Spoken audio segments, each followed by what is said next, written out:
Pagnanakaw ng gasolina mula sa nakaparadang tri-bike sa Dagupan City, nakuhanan ng CCTV.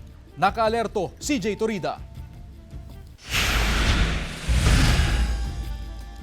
Sa kuha ng CCTV, makikita ang nakaparadang tri-bike sa harap ng isang bahay sa Barangay Bunuan Gasset, Dagupan City, mag-aalas 4 ng madaling araw noong Biyernes.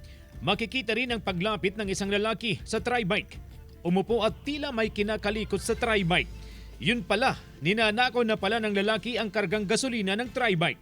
Kasarapan ng tulog noon ni Mang Robert nang mabulahaw sa maingay na andar ng motorsiklo kaya lumabas siya ng bahay.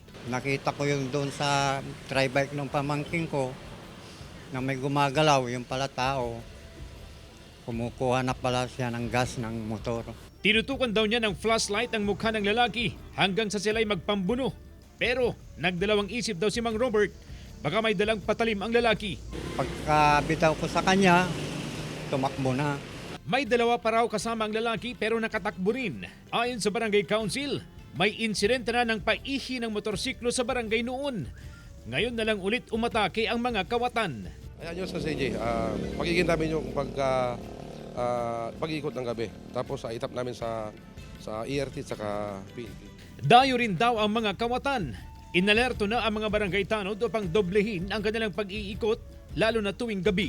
Bantayan niyo maigi yung mga sakyan natin na hindi pwedeng iwan lang sa kung saan-saan. Kasama si Henry Duminsil, CJ Torida, One North, Central Luzon.